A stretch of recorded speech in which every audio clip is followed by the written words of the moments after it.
Computer crashes, virus attacks, theft. If one hasn't happened to your computer yet, it's just a matter of time. So be prepared. Get Carbonite Online Backup before you have your inevitable disaster. With Carbonite, your pictures and your other files are backed up automatically, and it's easy to get them back. Carbonite customers have had over 7 billion files safely restored. Think about that. Over 7 billion files restored that might otherwise have been lost forever. Plus, with Carbonite, you can access your backed up files from any computer or on your smartphone or iPad with a free app. Unlimited backup is only $59 a year. That's less than $5 a month. And here's a special offer. Try Carbonite free for 15 days. You don't need to give your credit card number. Plus, get 2 free months if you decide to buy. Just click on the Carbonite banner or visit Carbonite.com and use offer code FREETRIAL. That's Carbonite.com, offer code FREETRIAL. Or simply click on the Carbonite banner on your screen. K-Talk is brought to you by Wanted Industries. You can check them out on www.wantedindustries.com. You can follow them out on Twitter as well, which is @WantedIND. And they also have a Facebook page that you should go out and check out as well. Just search Wanted Industries on Facebook. And I'm not sure if they still have the contest going on or not. Do they, Jason? Contest just ended. All the pictures we have in, we're going to start voting on, I believe, this week. All right, cool. So you guys want to check that out, man. It's a pretty cool thing, and everybody that submitted pictures and whatnot, I'm sure that Wanted Industries thanks you very much. So what's going on, Jason? Not a whole lot this week, Mike. Everything's pretty quiet on our end. Cool, man. We got a good show. If there's anybody listening live right now, we got Matt Mitrione, UFC Heavyweight, coming on here in about 10 minutes or so. I'm going to call him in. So it's going to be a pretty cool show. I want everybody to know that he probably won't be able to stay on very long. I know he's got commitments right now, and I believe he's at the Purdue football game. So with his kids and whatnot. So as long as he can stay on, that's great. It's an honor and a privilege to have someone like Mitrione on the show. So it should be a good time.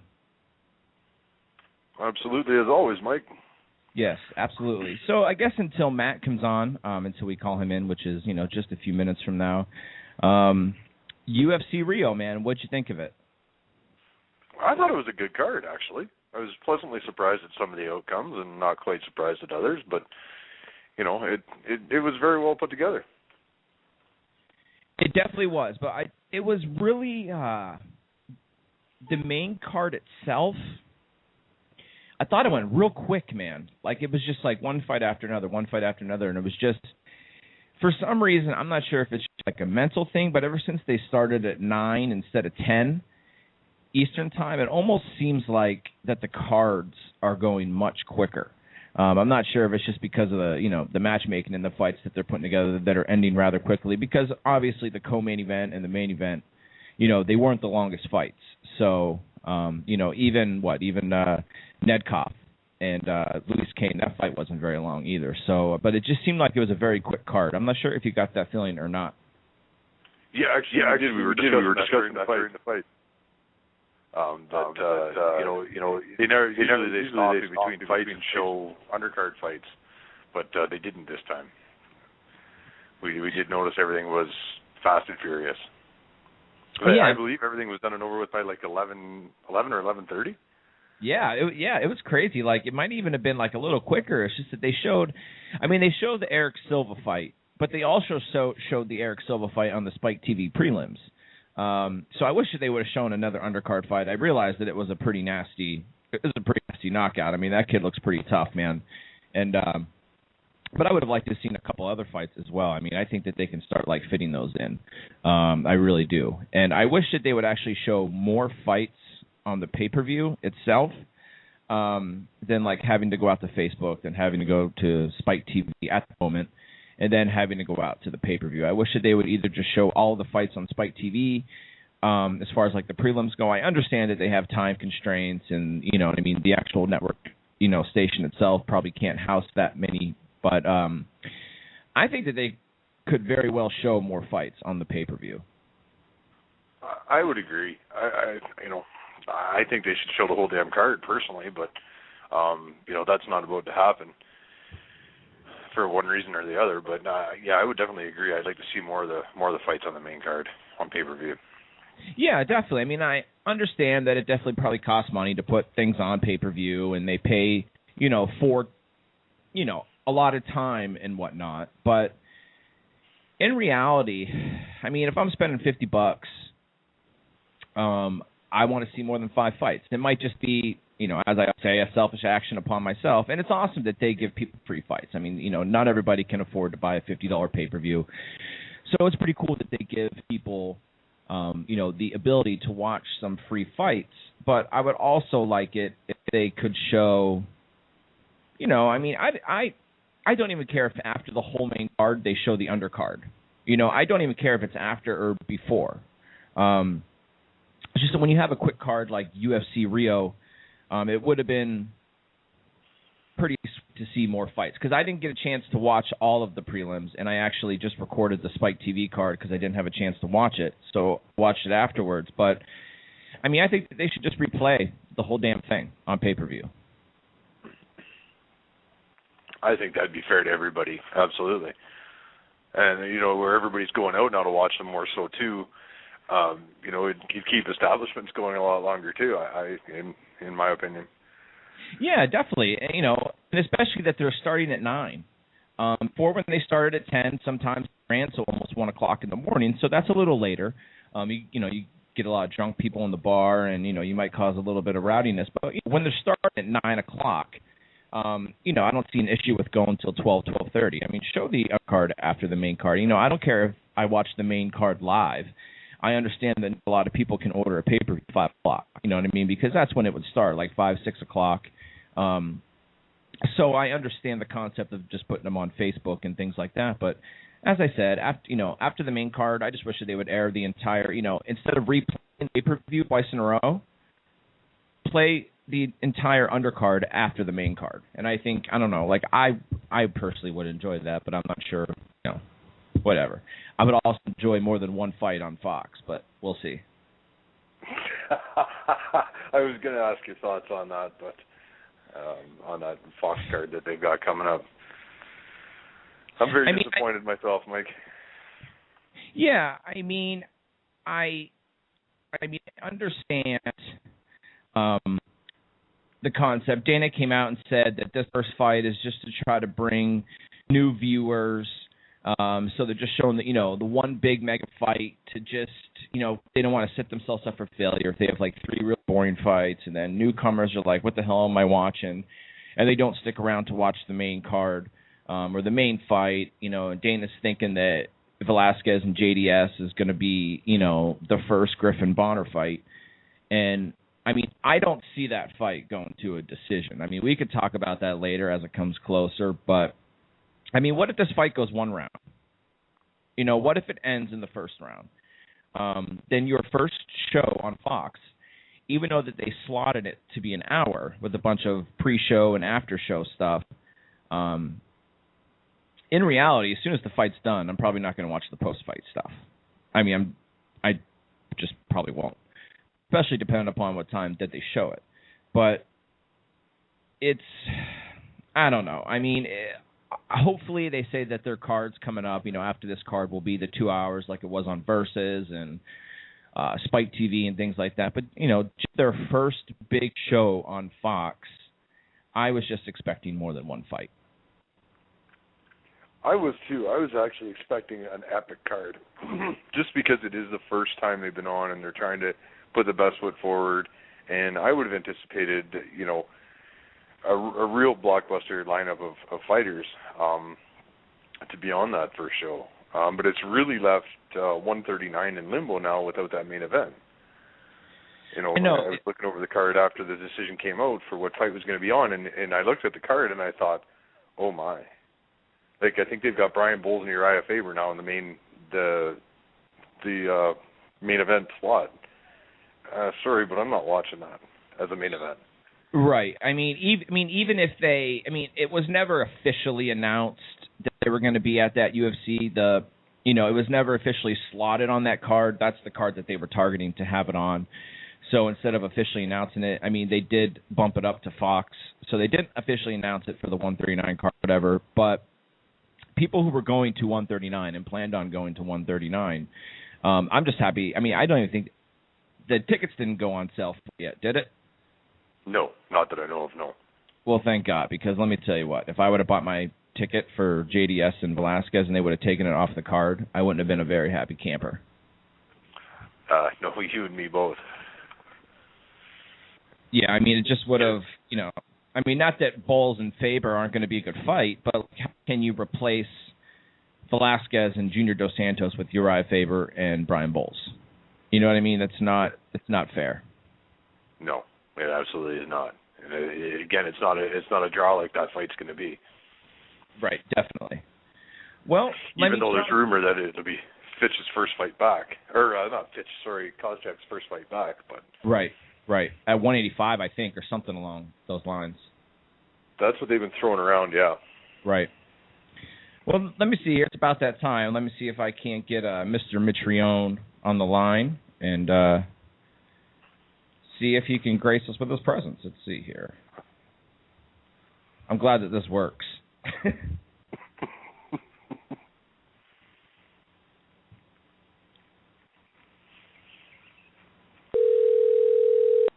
We're dialing here. Hello. Hello, who's this? This is Matt. Who's this? Hey, Matt. This is Mike from Cage Talk. How are you, buddy? What's up, Mike? Not much, man. Hey, I really, really appreciate it. You giving us the time out of your day. I realize that from through the grapevine, I hear that you're at the Purdue game. Is that correct? That is correct. How's that going for you? Well, it's going well. Playing Middle Tennessee State, but luckily we're in the press box. So it's a little not nearly as rowdy and a little bit more quiet. So hopefully it'll be able to work out. Yeah, that's cool. That's cool. Yeah, man, I appreciate you taking out the time. I realize that I do realize that you have things going on. So I realize that you can't spend a lot of time with us, but I do appreciate the time that you can give us today. Hold on, no problem, dude. I'll give you what I can until the kids melt down. Yeah, definitely. So what's going on, Matt? Everything's good, man. Everything's good. The training's going well. We're trying to work on the things I'm not as strong at, and I think it's been working pretty well. So, I feel like I'm developing. I'm becoming a better all-around fighter, and I look forward to it. I look forward to getting in there and really testing myself against Kongo and seeing where I stand. That's good, man. That's good. That's great to hear. Like, I'm super pumped for this fight, man, because you're on the line, like, hey, buddy, your phone's cutting out. I can't really understand you. Better. No, it's not. I can hear like a portion of every other word. For what it is, I apologize. No problem, man. Fire it off. If I can understand you, I'll answer it. All right, thanks, bud. I appreciate it.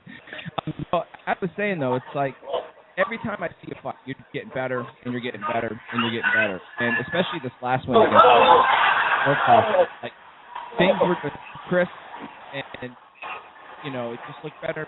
And now that you're going to face a guy like Cheick Kongo, who does have, a ton of experience, but I mean, I think, the performance that you're going to show to us against Kongo is really going to. Well, thanks. I appreciate it. Well, to be honest with you, I do feel like, I've shown a little bit more of myself for the last couple of fights, but I should be. I really had no fighting experience before my UFC, so.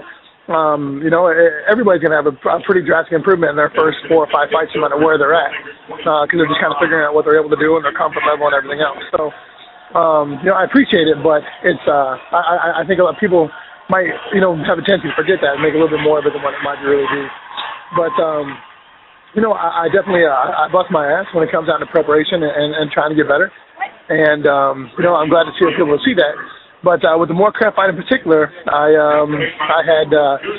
really overtrained. I was pretty overtrained for that fight, so I really feel like I was pretty sloppy and not nearly as crisp as I should have been or could have been for that.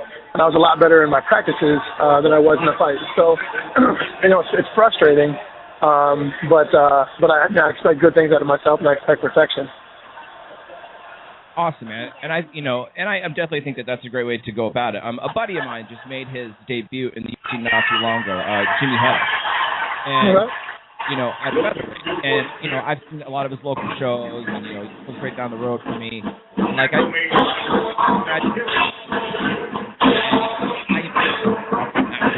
that fight with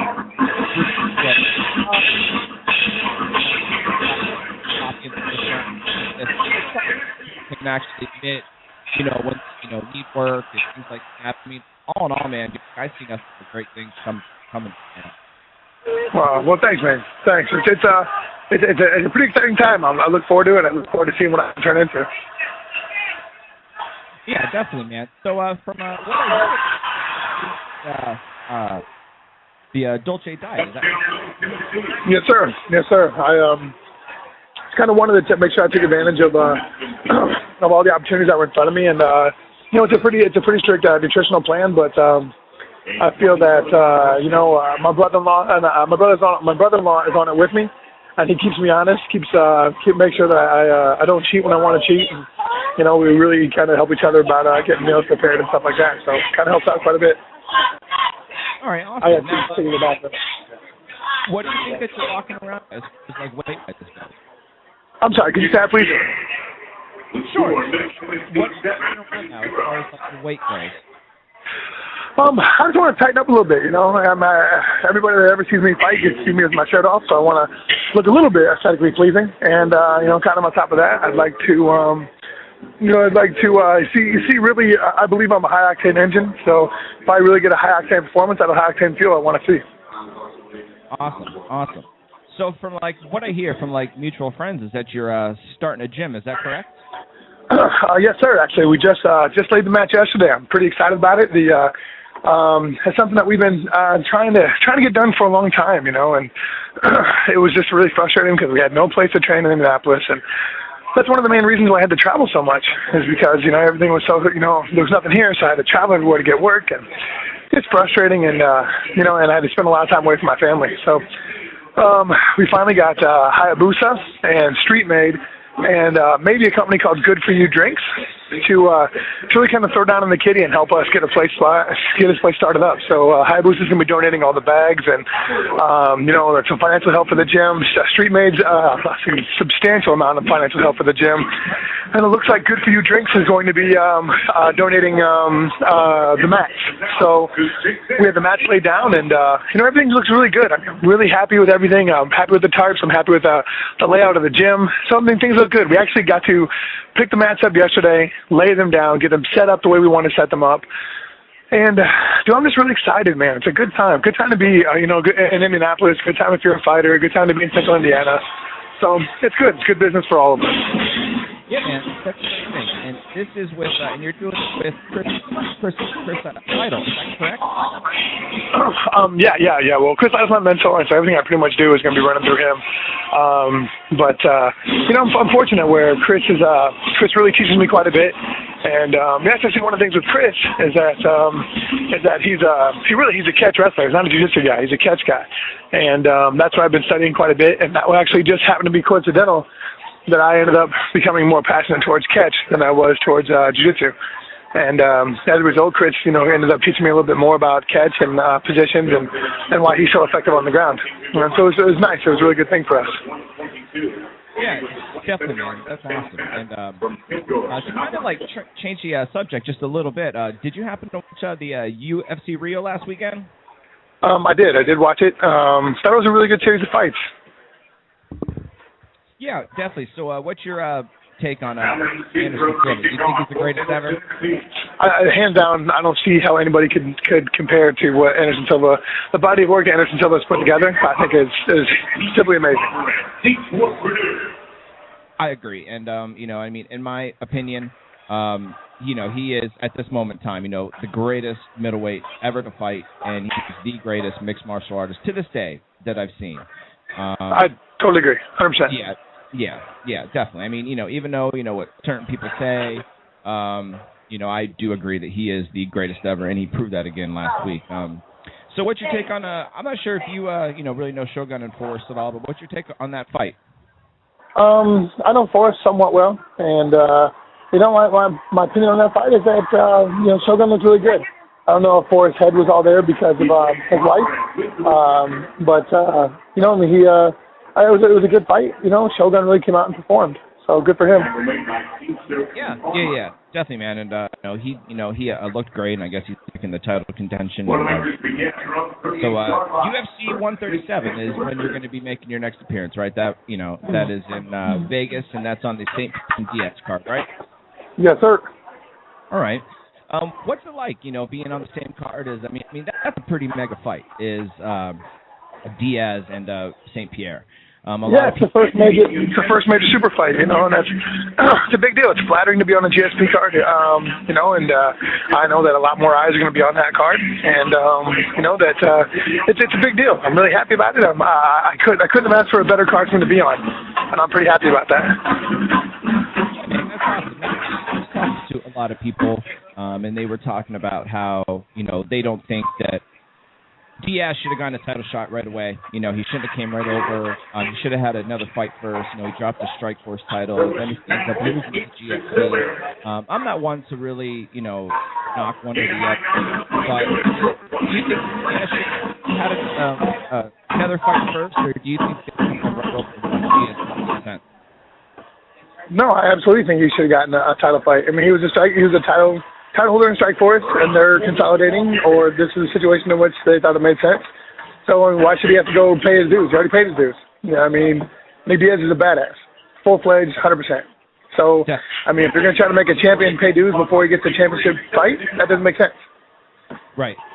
And at first, my thoughts were the opposite of what you just said, but now that I'm actually I've been thinking about it, and it's now that they did Strikeforce and things like that, and then you got champions, it does make sense. And to bring, Diaz over to fight to find out who's the best welterweight in the world, I think it makes sense. I think it's going to be a lot better fight than what a lot of people are claiming that it's going to be. I think it's going to be a high energy fight. I think that Diaz is going to come in to fight it, and he's going to throw blows, and I think that whole card is just sick.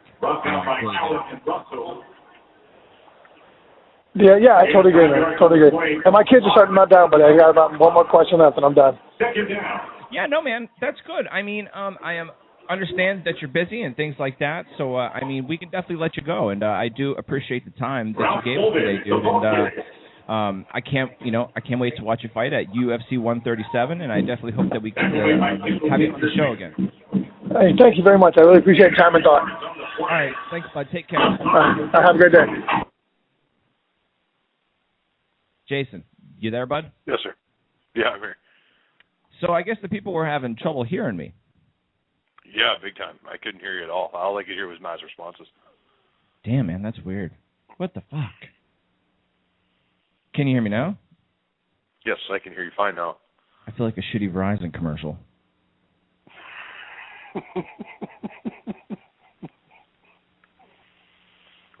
Yeah, no, I couldn't hear one question you asked. Man, that fucking sucks. But I don't know if it was feedback from the football game or what it was, because now that you can hear me, it seems to me that that's what the issue was. I don't know. It was pretty loud. Oh yeah, you could definitely hear the Purdue game going. Mm-hmm. I heard bands and trumpets and drums and things like that, and I definitely appreciate the time that took out. I understand he's with his kids, and it's a very important part of life. Yeah, absolutely it is. That was great having him on. Yeah, definitely, man. And I'll tell you what he said about Diaz and GSP and things like that. I'm really starting to agree with that now. At first, I was the guy that thought it didn't make sense. But the more that I look at it, and you think it's going to be a good fight too, right? Absolutely, I do. I think Nick's going to push him in ways he's never been pushed to this point. And I wasn't that confident with the Shields fight, even though they hyped Shields up, for his undefeated streak and everything else. But I think Nick's going to push him and push him hard. So do I, man. And at first, like I said, I was like, fuck, man, he's just going to come over and, GSP is going to beat him. And then what's left for Diaz? He dropped his title only to come over and lose. And to me, that just doesn't make sense. But I think it's an opportunity of a lifetime, and it does make sense because now that Zuffa owns both Strikeforce and the UFC, when you have two champions like that, they have to fight. No matter what, no matter how lopsided people think that it is, they have to fight. And just like eventually, like Gilbert Melendez is going to end up coming over. And personally, I think that Melendez should get the champion at that time. Whenever Melendez decides to come over or whenever they decide to bring him over, I think they should get that first fight. Well, I definitely agree. Yeah, I think that, hands down, I would actually rank Gilbert Melendez above Frankie Edgar as far as the lightweight rankings go. I would put Melendez at 1 and Edgar at 2, just simply for the fact of the matter that Melendez has defended his title more. Whether or not it's different levels of competition or not, who knows? But I think he's proved himself a little more. Frankie Edgar only has 2 defenses. One of them's a draw, and one of them's a decision victory. So, in my opinion, I would rank Melendez above Edgar. So, whenever that does happen, I think that Melendez should come right in and fight whomever the champion is at that particular time. Yes, I think they should do the exact same thing they're doing with Diaz. Yeah, definitely. And just like, right. Go ahead. Sorry. The more I look at even the heavyweight Grand Prix, they're saying that nobody's getting a shot at the title. I think Diaz was the first one to come over from Strikeforce, the first of everybody that the UFC is going to swallow up, because they're not in a big hurry to replace him as champion in Strikeforce either. The same as they're not, we're looking to replace Alistair Overeem as a champion yet either. Right, and I think the reason that they're not in a rush to crown new champions in those respective divisions is because I don't think we're going to be seeing Strikeforce for very much longer. I don't think that they want to go through the trouble of crowning new champions just for it to end. Now, I could be completely wrong.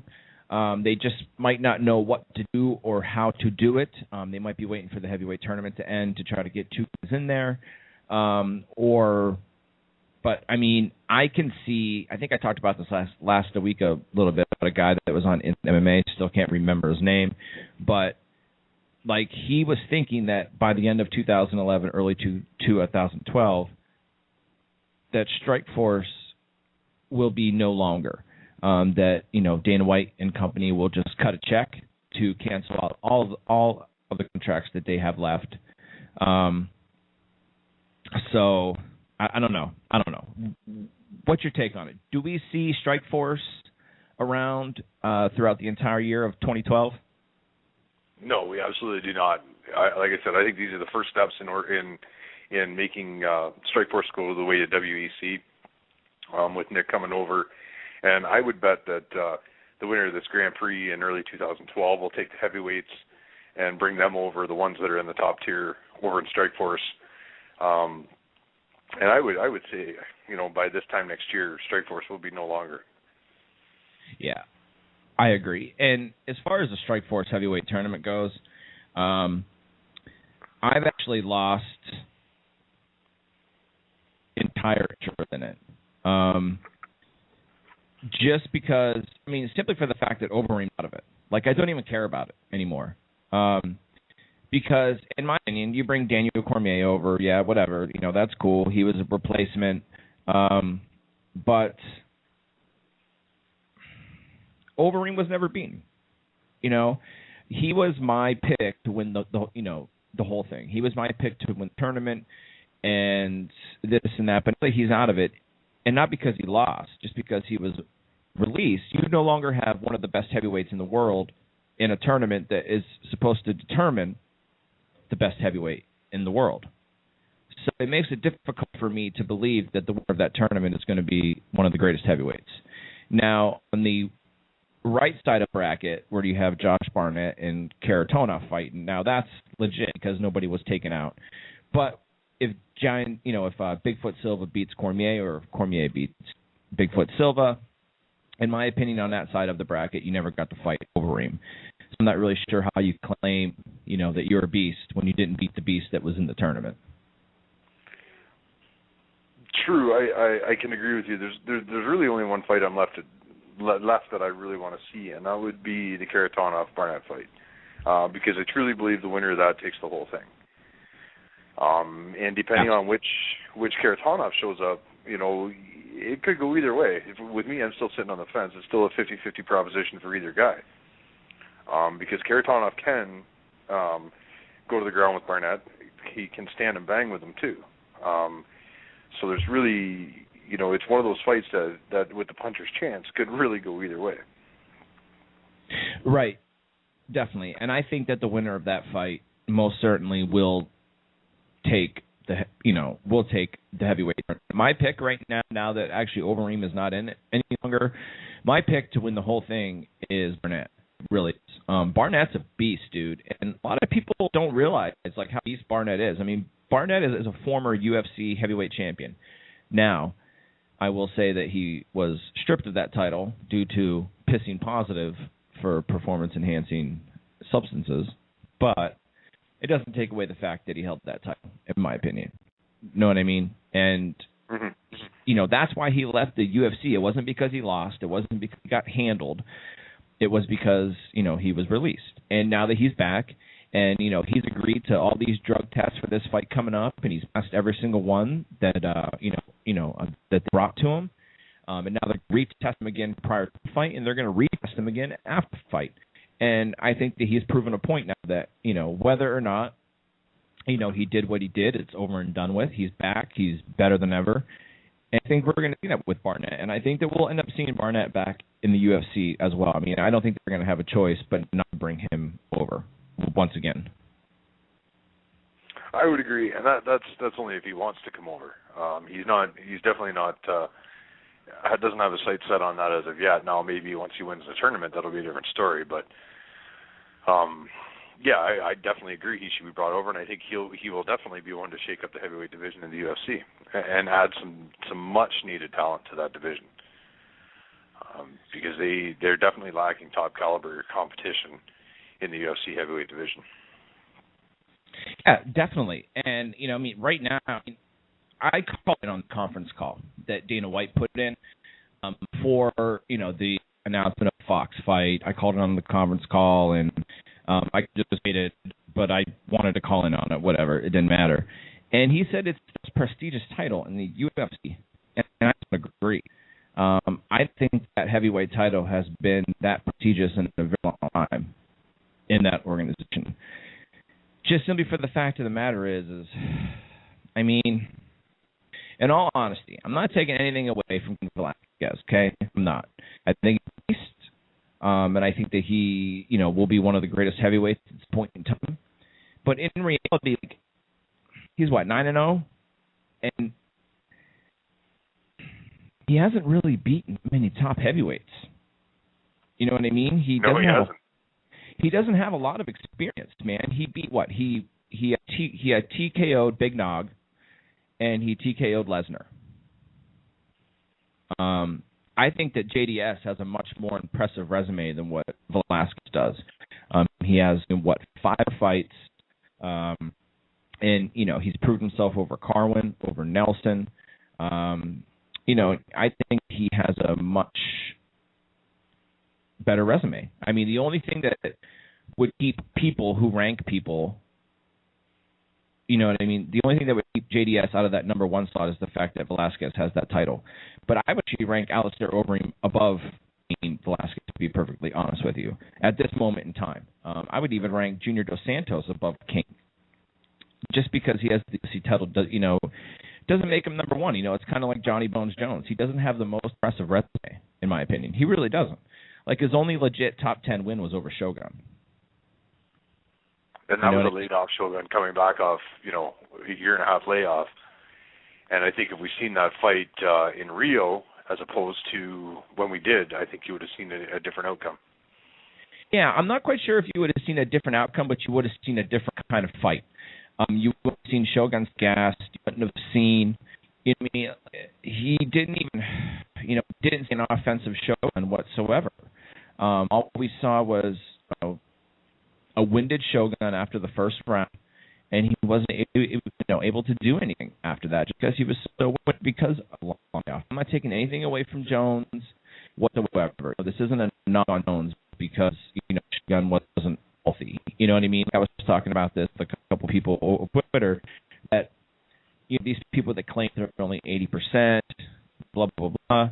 Well, I mean, if they're only 80%, why are these doctors clearing them to fight? Okay, and if they lose the fight, they claim they weren't 100%. But when they win the fight and they're only 8%, they say, I'm at 8%. Well, I mean, what these doctors clearing them. So, good win on Jones. He beat Shogun. But I think if that fight happens again, it's an entire different fight, as long as Shogun can stay healthy. Absolutely. I in my opinion, though, Rampage is going to give Bones probably one of the best tests to date. And you're really knowing Rampage and following him as long as I have, I can honestly see him. I can see him winning this fight. Somehow, some way, I can see him winning. So can I. And I keep telling my friends, too. I keep telling my friends about it. Like I got a buddy of mine that I actually work with. And he is one of the biggest Johnny Bones Jones fans like I've ever met. And he keeps saying, he's going to run through Rampage. He's going to run through everybody. And the thing is that every time someone in the 205 division wins the title, they're going to run through everybody. You know what I mean? Just like when Machida beat Evans. Rogan was like, welcome to the Machida era. Well, you want to know what? His very next fight, even though he won, he lost. And then the immediate rematch, he got knocked out in the first round. And then Shogun wins the title, and his very first defense, he loses. So, you know what I mean? In the 205 division, until someone can hold it for 2, 3, 4, 5 fights, I'll never say that anybody can run through anybody. No, absolutely not. Until they can do what Tito Ortiz did back when he held the belt, nobody's going to run through anybody in that division. Right. I mean, even Chuck, though. Even Chuck Liddell held that title for a minute. I mean, he was pounding on people until Rampage came over. And the thing is about Chuck Liddell is I'm not quite so sure if it was like an age thing. I really don't know. And I think it's just the fact of the matter is that once you brought somebody in the cage that has the same stand-up skills as Liddell did, or maybe even a little better, I mean, it just showed. I mean, Liddell's takedown defense was second to none, and he could hit very, very hard. But then when you bring Rampage into the mix, who has probably better stand-up, or boxing, than Chuck does, and he's probably stronger, we all saw what happened. So that just goes to show that there's always somebody better out there. And I believe that there's people out there that are better than Bones. But we'll see. I mean, if he goes in, fights Rampage, and completely runs through him, like I'm talking like dominates Rampage, I may be a bigger believer in the Johnny Bones Jones train. Well, I don't think I'm going to jump on board just yet, Mike. I think I'm going to keep reserved until he's got a few more notables under his belt. Because, like I said, up until now, he's really, you said he's had one top 10 real competition. I think he's going to have to fight a few more times before I'm on that train that he's going to take over the world. Well, I mean, his next fight, if he goes through and he beats Rampage, it will certainly be Rashad Evans. I am assuming that fact. Yeah, and to me, him and Rashad, that's a run through fight for Bones. I don't see that one. I don't see Rashad putting up much against John Jones at this time. I'm actually a bigger believer in Evans now than what I have been. Not because the win over Tito had nothing to do with me being a bigger believer in Evans. It really didn't. Just because, I mean, it's Tito. No offense, bud, but you're never going to hold gold in the 205 division again. I guarantee it, unless everybody gets fired. But he's pretty beast, dude. Evans looked pretty good. He's, 19-1, 20-1. Like, he's no joke, dude. And I'm not saying that Evans can go in there and beat Bones, but I think Rashad Evans presents some problems to Johnny Bones Jones. But I guess that that's not really the fight that we should talk about. It should be Rampage and Bones because, we definitely shouldn't look past Rampage because I'm going to tell you right now, I think Rampage is stronger than Bones. And I think that Rampage has a very good shot at putting Bones right on his back with an overhand right and knocking him out clean. I think you could, the way Bones fights, I think you could even see the old school Rampage slam too. Rampage get a hold of him and just slam him through the bottom of that octagon. I would love to see it. Yeah, I mean, I don't hate Bones. It's just that I think he's a lot more cocky than what he claims that he is. He claims he's the most humble man on the planet. But I'm going to tell you what right now. If someone tells you that they're humble, they're probably not humble.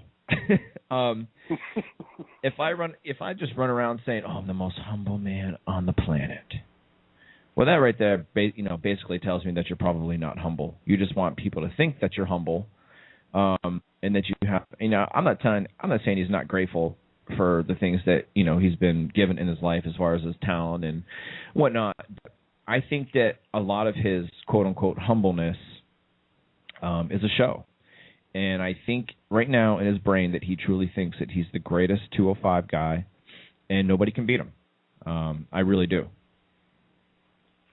I would agree with you, and he's probably taken Rampage a little on the light side too, because in his mind, being the superstar, and who knows, I may be the same way.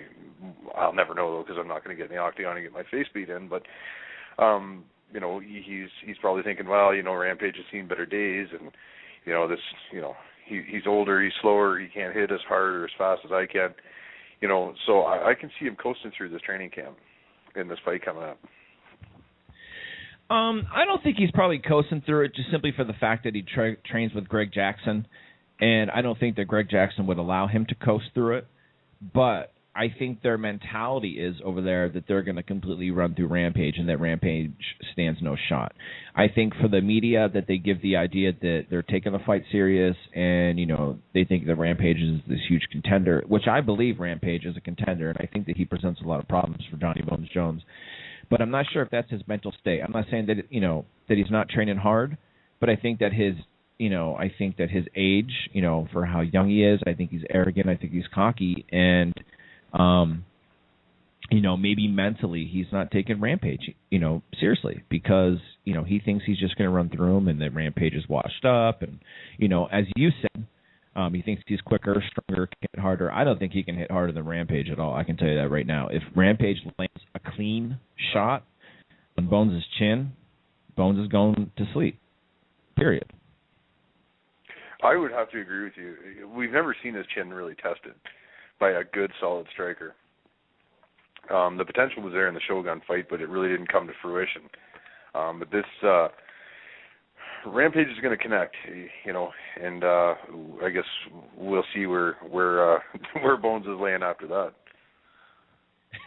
Yeah, definitely. And I think that once, if Rampage does get to lay a couple shots in, I think that we're going to see Bones think a little differently. If he just comes wild at Rampage, you're going to see him get clipped, and you're going to see him, he's going to be a little shocked by how powerful that Rampage really is. And I'm really excited for that fight, man. I really am. And, I could be wrong. Bones could very well go in there, run through Rampage, but I just don't think it's going to happen. I'm not sure who's going to win the fight.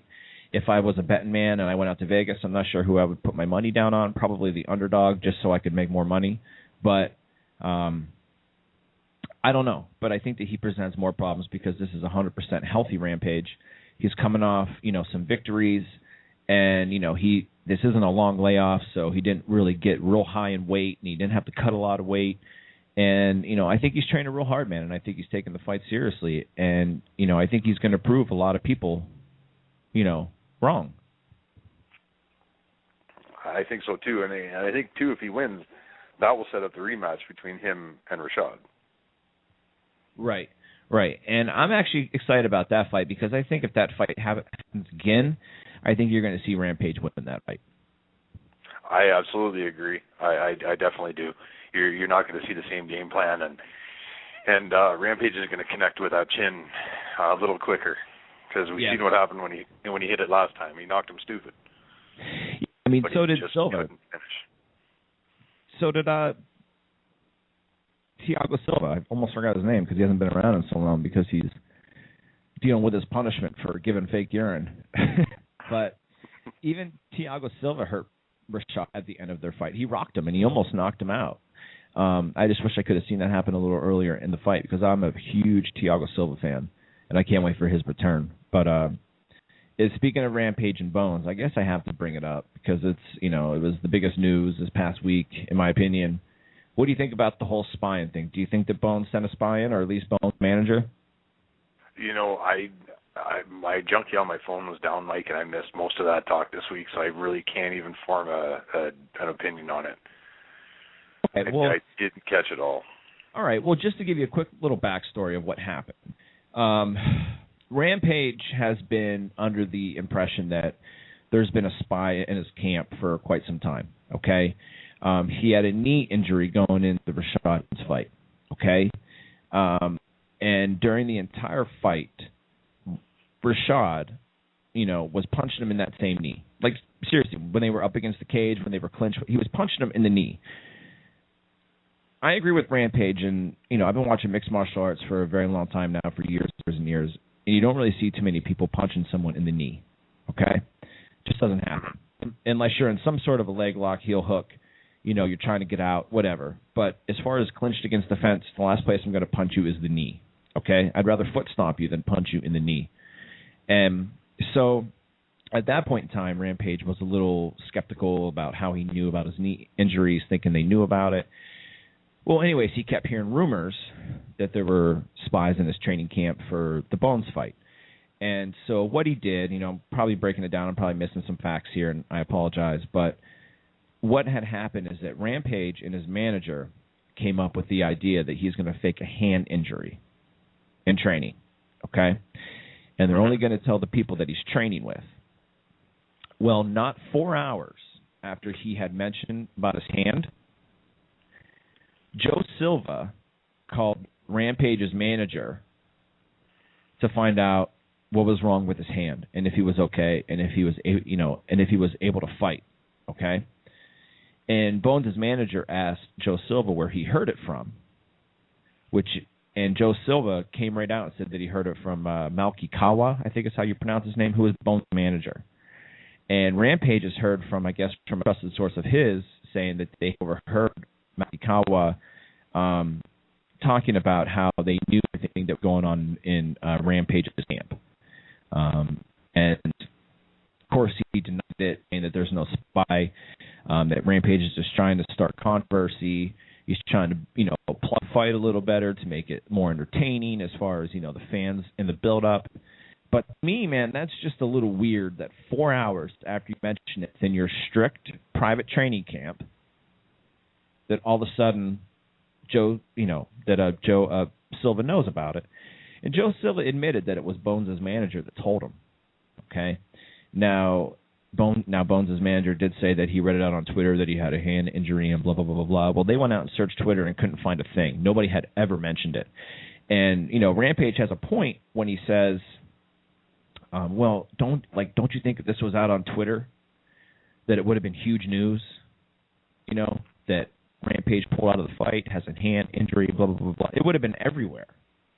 And I didn't read about it anywhere until Rampage came out and said, and I follow Twitter and Facebook and, mixed martial arts and news sites, to the best of my ability and pretty often. And I didn't read one thing about it until Rampage came out and said that he had a spy in his camp. So that's kind of the backstory about it. So now that's kind of where we're at. You know what I mean? Yeah. Wow. That's crazy. I've kind of paid attention to Bones' manager. You say his name better than I do, but I don't know. He seems to be kind of I guess for lack of a better word, a fucking douche anyway. To be completely honest, he's always in the forefront of everything. Yeah, I mean, yeah, right, he is. And, you know, he came out and he's like, oh, I swear to God that I didn't do that. You know, that I didn't put a spy in somebody's camp, and I never have. I swear to God. Well, let me tell you what. I have blue eyes. I can go online right now and say, I swear to God that I have brown eyes. Swear to God. You know what I mean? Like, well, see, I was going to say that goes hand in hand with the statement of I'm the most humble man in the world, doesn't it? Yes, it does. You know, it does. Yeah. It's kind of a little bit of bullshit, I would think. Right. That's like O.J. Simpson coming up to me and going, I swear to God that I didn't kill my wife. I swear to God. Oh, well, since you swear to God, I guess I have to believe you. You're off the hook. You're completely innocent. Off the hook. You swear to God, I believe you. You know what I mean? It makes no sense. So I don't know. Like, I almost think that it happened. You know what I mean? Maybe I'm feeding into, you know, some storyline growth and things like that. You know, maybe I'm feeding into it. I don't know. But for some reason, parts of me think that this actually happened. I don't know why, but I don't know. It makes for some interesting reading. It really does. Oh, it does. And it's one of those situations where I think the bigger the sport gets, the more you're going to see of that stuff. Right. And if it did happen, I think that it's completely unethical. And I think it shows a lack of respect for the sport and a lack of respect for your opponent. You know, I mean, I'm not saying that it hasn't happened in the past. I'm sure that it has. But, I mean, I find it disrespectful to the sport. I find it disrespectful to your opponent. I mean, just like Bill Belichick and the Patriots, how he had people filming other people's defenses. He got fined for that. He got in trouble for that. You know, there might not be any written rule, but it's almost like a moral ethics code. I mean, you just don't do it. I mean, if you're that concerned about your opponent, just train harder. Why got to spy on him? You know, like, and I was going to say, actually, maybe that speaks volumes about how worried that camp is that Rampage is going to pose a real threat to Bones' run as a title, or as a champion. Right, and they're like, holy shit, Rampage is 100%. He looks great. He's healthy. And as I said, he's not really cutting a ton of weight anymore. I mean, there's been rumors about what he was walking around at one point in time. There's been rumors of like 260 pounds. Rampage is like, I've never cut from 260 and things like that. But, now he's probably only walking around at about 230 pounds, 225 pounds. And that's normal for a light heavyweight to walk around at. And Rampage looks good, dude. Rampage is a big boy. And, I'm really pulling for him, and I'm kind of concerned for Jones's jaw. I am too. I definitely am too. Yeah, because he's looking real good. His last fight against Hamill, he looked good. As opposed to some of the other times when we've seen him come into the ring or into the octagon to fight, he looked really good. Yeah, definitely. I mean, it was against Matt Hamill, but it's not always who you fight. It's how you perform against the person that you're fighting. And the way that he performed was, it was flawless. He looked fantastic. Obviously he said he wanted to finish the fight, but, that's okay. It really is okay. He looked great. He looked crisp. He looked healthy. And I'm really, really, really looking forward to that fight. I am too. I think, too, by not finishing him, it gave him three more rounds to get back and comfortable in the octagon again after his layoff and whatnot that he was going through, and I think it was really good. Yeah, definitely. I'll tell you another fight I'm looking forward to is here in a couple weeks. There's a lot of mixed martial arts going on in the next 2 months, man. I was checking it out the other day, and we got back to back events, and it's pretty awesome. But in a couple weeks, man, Jake Shields and Jake Ellenberger, and I'm pretty pumped up for this fight, dude. I really am, and I want to see Jake Ellenberger get his. And I don't know, what do you think about this fight coming up? That's not one I put a whole lot of thought and time into. Really, I actually gained a lot of respect for Jake Shields that I never had in his last fight against GSP. Not really because of the way he fought, but when they showed a little bit more insight to his life and where he came from and that sort of thing. I don't know. I don't really know who I want to see win this fight. I'm kind of sitting on the fence with this one too. I'd kind of like to see Shields win, but I'd kind of like to see Ellenberger beat him. And yeah, this is one of them wishy-washy ones for me.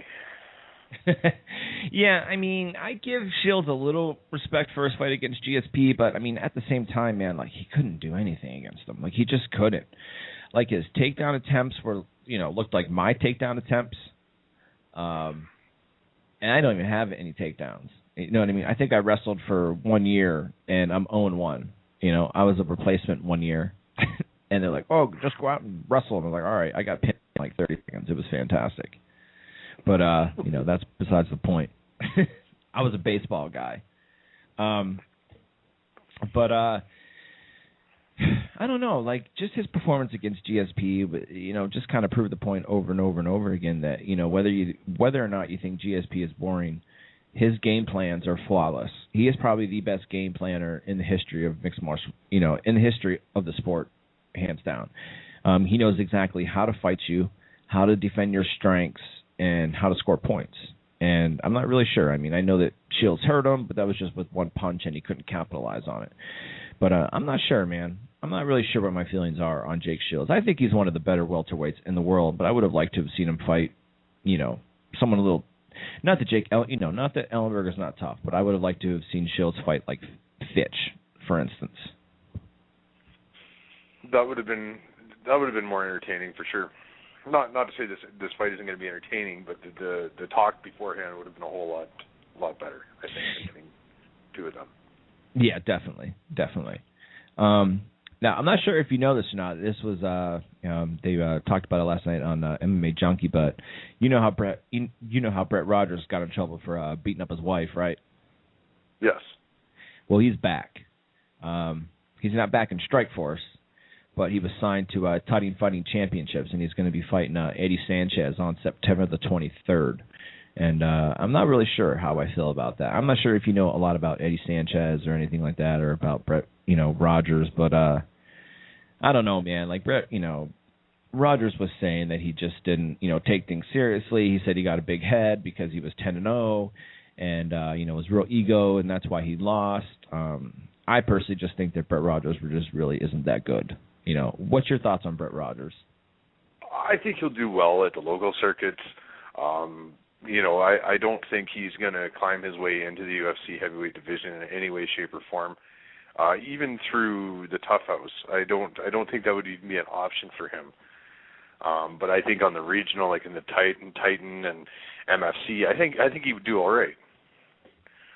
But yeah, I don't believe he's going to see a future in the UFC with any certainty. He's got too much to add to his game. He's got like zero ground game. Right.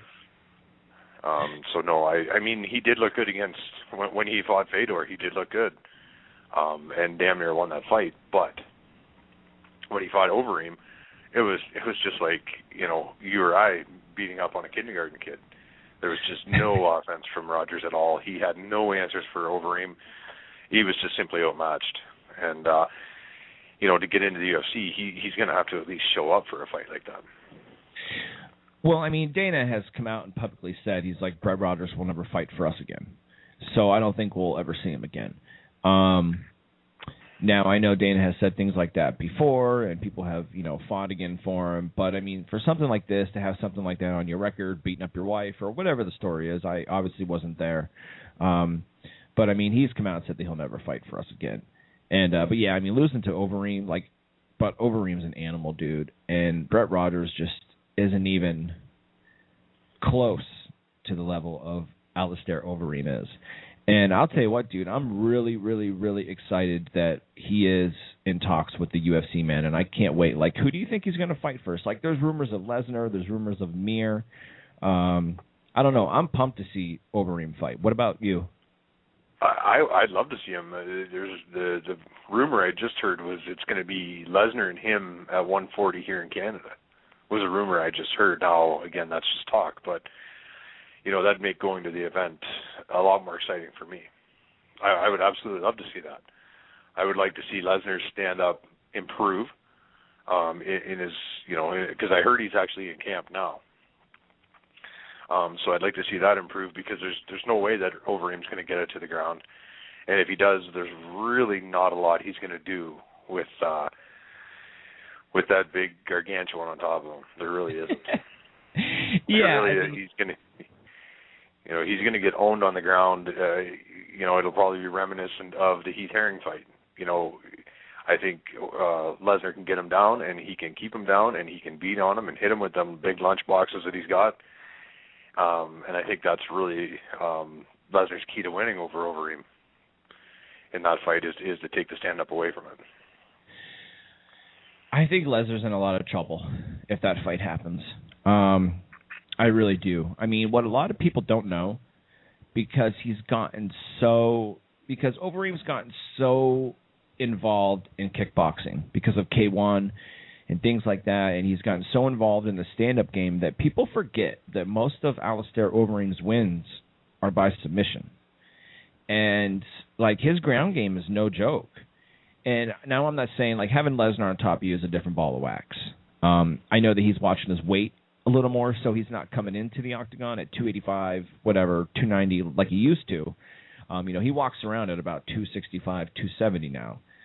So he's not quite as big, but he's still a behemoth, and he's still super strong.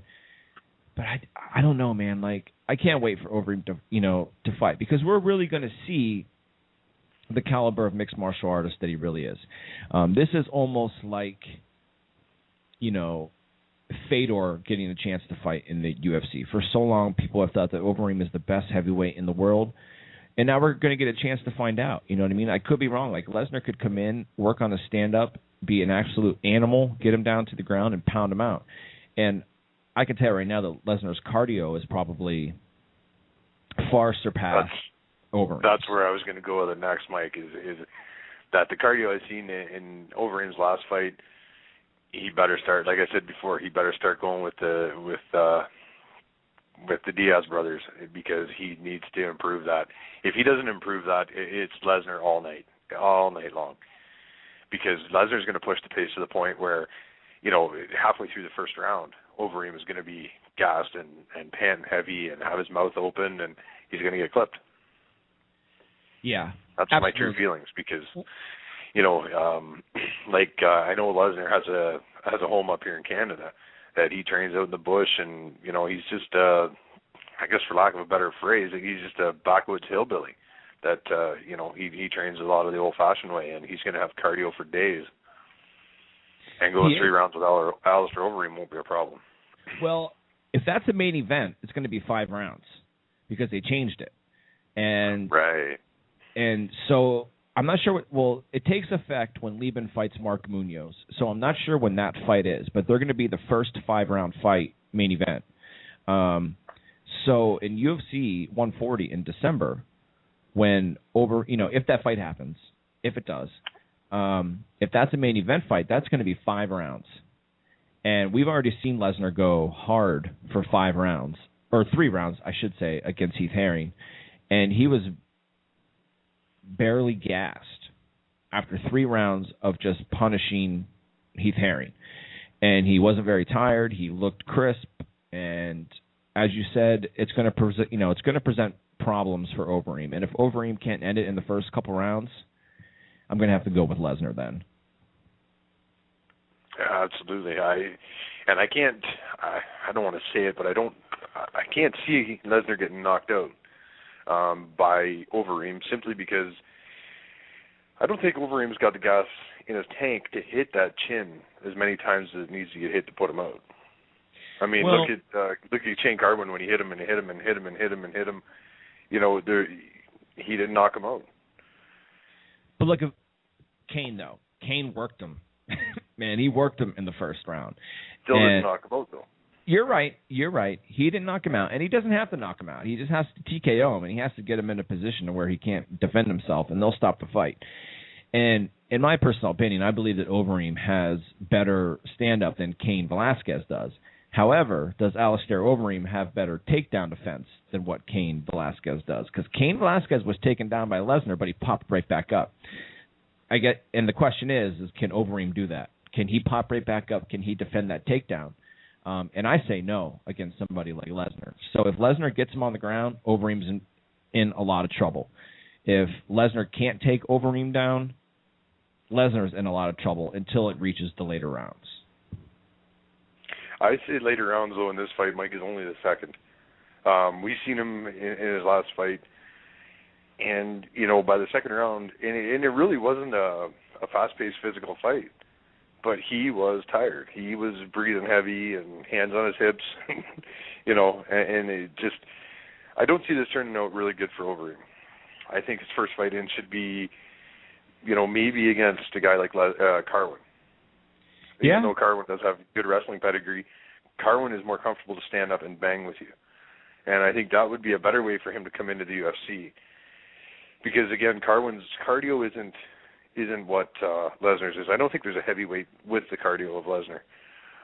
But I think that would be a better introduction to the UFC. It's a nice 3-round tilt with a guy like Carwin, or even a Stefan Struve. Stefan Struve would be another good challenge for him to come in. Roy Nelson. Right, because Struve is a Dutch kickboxer as well. So, yes. And obviously Overeem is a Dutch kickboxer. So it does present, a great fight. I mean, I think Overeem would probably knock out Struve. But, I mean, there's even rumors that Overeem's going to fight Mir first. And if that's... I think that's bad for him, too. Really? I think that's actually worse. Oh, absolutely. Hello? I think that's absolutely worse for Overeem than Lesnar. Really? I think Mir goes to sleep in that fight. I think he breaks something on Overeem. Absolutely. Frank is... I've been a fan of Frank since he was a champ before his motorcycle accident, and to see him come back, he hasn't done probably as well as he's wanted to, but I think in the grand scheme of everything, Frank is doing what Frank needs to do to continue to fight. And, he goes to the ground with Mir, and it's done. And Mir's got cardio now, too, that he never had. I definitely think that's a bad choice of fights for Overeem, because also with Mir comes experience, which is something that Lesnar doesn't have, is the experience that Mir does. And with Mir putting on as much size and muscle as what he has in his last few camps, yeah, I think that's a really, really bad one, because his boxing has become really tight. His strikes are, leaps and bounds above where they used to be. True, but Mir can't strike with Overeem. That I'll tell you right now. There's no way that he can strike with Alistair Overeem. And if he tries to strike with him, he's going to bed. And on the ground, as I said, Overeem's ground game is no joke, dude. We just don't get to see it much anymore because he's become so accustomed to the stand-up and knocking people out, kind of like Anderson Silva. You know what I mean? He chooses to stand. But if he has to go to the ground, he might get up a little bit, but we all saw, what happens in that case. But I mean, Mir had the experience over Lesnar too, and Lesnar, manhandled him. The second time that they fought. The first time, I'll just chalk it up to inexperience with Lesnar and the fact of the matter that he got caught in the heel hook the way that he did. But I mean, the second time, you could obviously just see, that Lesnar was just much more powerful than what Mir was, and I think that Overeem has the power and strength advantage over Mir. But either way you slice it, Mir has been looking better, and we'll see. I hope it happens. It's actually my birthday. December 10th is when UFC 140 will happen. So either way you slice it, I hope that I get Overeem on my birthday. I think it's definitely a possibility. Now, there's also been talk of Big Nog Lesnar at 140 and Big Nog and Mir at 140, or in Japan on February 26th, I think is when they're supposed to be going there. Right.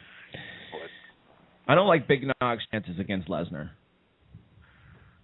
Oh, I don't either. I don't. He obviously got rocked against Shaw a little bit, but he proved the point against Brendan Shaw. But Brendan Shaw was also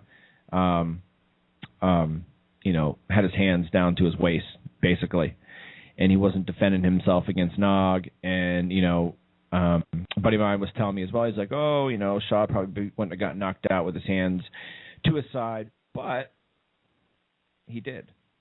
He had his hands down. And I knew it was coming. I kept saying that through the whole fight for as long as it lasted. Get your hands up. You got to keep your hands up. I think that's a lot of what everybody forgets about Nog, is that he can hit. There's no doubt about it. His jiu-jitsu is one thing, but he can hit. Yes, he can. I mean, he trains with Anderson Silva. I mean, that's just all there is to it. And, your opinion on Silva is your opinion on Silva, people out there listening, but he's the best striker currently in the UFC. I will go on a limb and say that hands down. There's not a better striker than Anderson Silva in the UFC right now. Guarantee it. But, and that's who Big Nog trains with, who Junior Dos Santos trains with. So, yeah, I mean, he definitely trains with some strikers, and he showed it. He's got great boxing. And with a guy like that has the power that he does and has the boxing skills that he does, I mean, you got to keep your hands up. And, I think Brendan Schaub learned a hard lesson. But at that, he learned a lesson. And, everybody has to lose in order to get better, in my opinion. So, I mean, we'll see Brendan Schaub back. I'm not sure, who they're really going to put him up against, and I'm not sure how well he's going to do in the heavyweight division. But I can tell you right now, he'll never make that mistake again, and he will keep his hands up from here on out. I mean, if not, well, then he'll just go to sleep the same way he did the last time. Unless he fights and not to say anything bad about Brendan Schaub. I like watching him fight. I've liked watching him grow, but that's definitely one thing he's got to understand at the heavyweight division is people go to sleep when they get hit in the heavyweight division. Right. Absolutely. You know what I mean? I mean, unless, he can keep his hands down against, Crow Cop. or Munson. Sorry, I always freaking reference Munson. I actually heard Munson's headlining a fight coming up soon, too. Yes. Today. Yes, he's fighting, Jesus, help me out here. He's fighting, fuck, I suck. I got to check it out here again. He's fighting someone here. Yeah, it's in Warrior 1. It's the main event. Yeah. Because Marcus Davis is fighting Chuck O'Neal on that card as well. Yes. Munson's fighting Gabriel Gonzaga. That's right. Yes. Dude, I'm a Gonzaga For some reason, fan. I think this is one I'm picking Munson in. Maybe. I'm a big Gonzaga fan. I'm not saying he's the greatest ever, but I was just always a fan of Gonzaga, dude. He's nasty. You know what I mean? He's mean. Nice but mean when he's in there. Now he's been getting knocked out. So, I don't think he can compete with the top heavyweights, But, I was always a fan of Gonzaga. But we'll see. Yeah, I just have to pick Munson in this one, sorry. Yeah, no, maybe. I'm actually not picking either or. I'm just a fan of Gonzaga, and I'm also a fan of Munson because he's an anarchist. Not that I am, but he's pretty public about it. Yeah. And it takes a lot to knock him out. Well, dude, I don't even know. He's 3'8" and 900 pounds, dude, of muscle. It's ridiculous. Yeah. So who do you figure is going to win in that Davis O'Neal fight?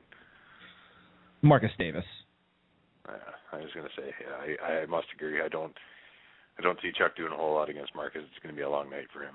Yeah, it is, and I like Chuck O'Neal, man. He has a big heart, and he's a good fighter. He puts everything into his fights, and he really does. But after seeing him on The Ultimate Fighter and the way that he performed on The Ultimate Fighter finale, I don't see him beating a guy with the experience and the level of Marcus Davis. I really don't. Not that Marcus Davis is the greatest currently anymore, but I don't know. I just don't see Chuck O'Neal able to beat Marcus Davis. No, I would agree. He doesn't have the stand up that Marcus Davis does. That's for damn sure. And it takes some time to knock Davis out too. Right, and I think he's stronger, and I just think he's better, and I think he's going to, take him down at will if he wants to take him down, and I think that he can, he's going to outstrike him at will if he wants to outstrike him at will. So, I think it's, as you said, I think it's going to be a long night for Chuck O'Neal. I really do. No offense, but I just think that that's what's going to happen. Absolutely. So, in getting back to Brett Rogers, who are you taking in that Sanchez fight? Rogers and Eddie Sanchez? I'm actually going to go out on the limb and go with Eddie Sanchez. I don't know. Eddie Sanchez has some heavy freaking hands, bro. And I think it's going to be a war. I don't think it goes very long. I think it might end in the first round. And if it doesn't end in the second round, I guarantee you it's going to end in the second round. But I'm going to have to go with Eddie Sanchez. Brett Rogers, I mean, he's a Muay Thai guy. He loves to bang. So, I mean, Brett Rogers very well may knock him out. But, I mean, I'm 50-50. Actually, I'm 60-40. I'm 60-40 Sanchez. I'm assuming that you're taking Rogers. Actually, this is another one of them fence sitters for me. I mean, if I'm not mistaken, Sanchez is no slouch on the ground either. No, not at all. If memory serves me correctly about Eddie Sanchez. So, you know, I think both guys present a problem to each other. Both standing. If it goes to the ground, I think it's Rogers' night's over, and quickly, because he's like a turtle on the shell. He can't get up off the ground once he's there. Yeah, I mean, we all saw that with Barnett. I mean, Barnett is obviously a different level than what Eddie Sanchez is, but the fact of the matter is that Rogers couldn't even move once he was on the ground. He didn't even try to move. You know what I mean? It almost looked like James Toney on the ground with Randy Couture. Like, he just didn't move once he was down there because he had no idea what to do. He had no idea how to defend. He had no idea how to try to sweep. He just didn't know. You know what I mean? So he just laid there and basically tried to use his strength to not get tapped out, which doesn't really work out when you got a high-level submission guy, you know, like Barnett is, or maybe like Eddie Sanchez is. So, like I said, I'm 60-40. It could go either way, but I'm just going to go with Sanchez just simply for the fact of the matter. I think he just has a little more experience. I think he can hit a little harder, and I think that he may try to use the Barnett fight to his advantage and take him down to the ground.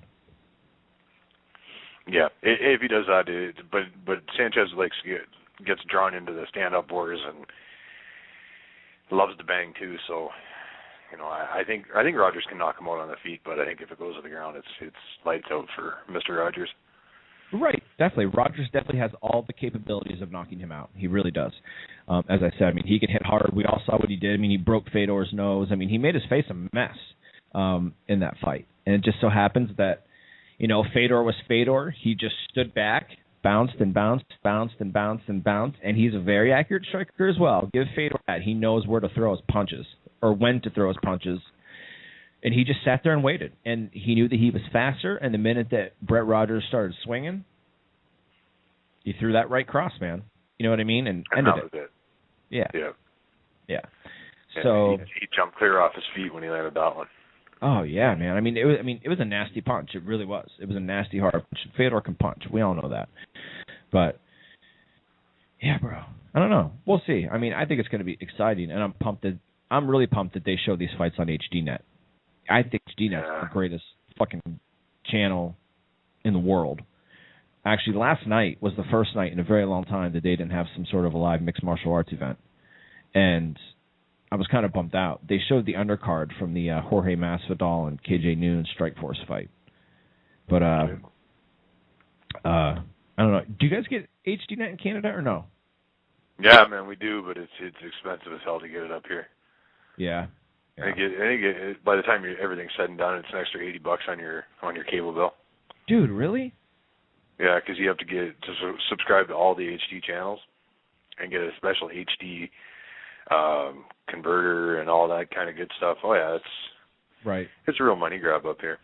Yeah, I mean, I had to do the same thing. I had to get the HD converter and I had to subscribe to all of the HD channels, but it was only an extra $30 a month. Yeah, you guys are lucky. Yeah, man, that's crazy. I mean, people who have Dish and stuff, like Dish Network, I think that they're even luckier because I have cable. I refuse to get a Dish because I just heard horror stories that any kind of storm, you lose your signal, and I just can't have that. I just can't have that. And especially with internet, I have cable internet, so I mean, I just can't lose my cable or my internet. The internet I can kind of deal without for a little bit because I have a phone, but yeah, man. So I stick with cable, but cable's still pretty expensive, though. It still really is expensive. It's the most, in the States, it's the most expensive option as far as TV, as far as TV goes. Yeah, same here in Canada. There's only really two major suppliers in Canada, so they show no mercy on your bill. That's for sure. Yeah, man, that's like a freaking monopoly. You don't have any options. What do you have to do? You know what I mean? That's like down in Mexico, dude. I think there's one phone provider down in the country of Mexico, and the owner of that phone company I think is number 2 or 3 on the billionaire list. You know what I mean? It's when you only have one option, what do? You know what I mean? And you can charge whatever you want to charge. and nobody cares. Exactly. Kind of like mixed martial arts. Eventually, if there's going to be the UFC, we're going to have no option but to, we're going to have no option but to watch whatever they give us. That's going to be a sad day. Very sad day. Nothing left in UFC.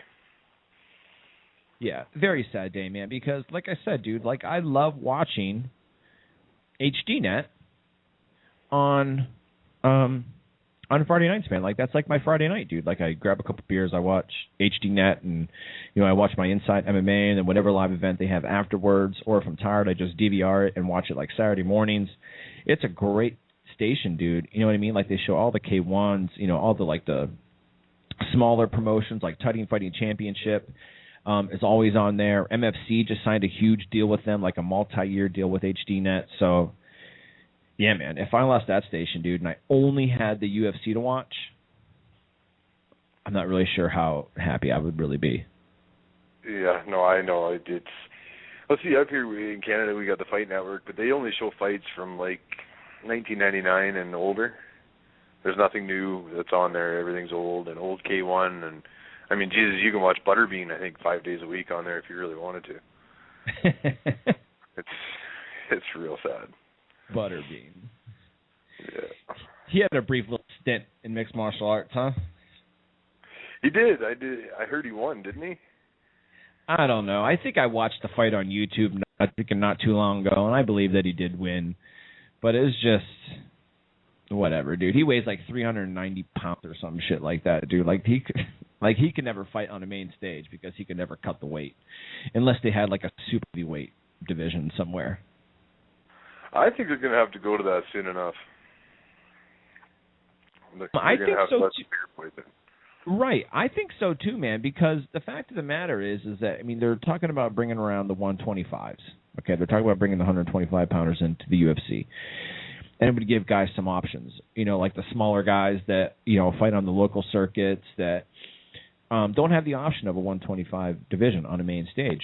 Now, if you bring those guys, you also have guys that are super heavyweights, dude, that weigh 300 pounds, that can't cut the weight. There's a guy that fights. I go down, every 4 or 5 months. There's a promotion down in Baltimore, Maryland called Shogun. Okay, it's called Shogun Fights, which is a great promotion.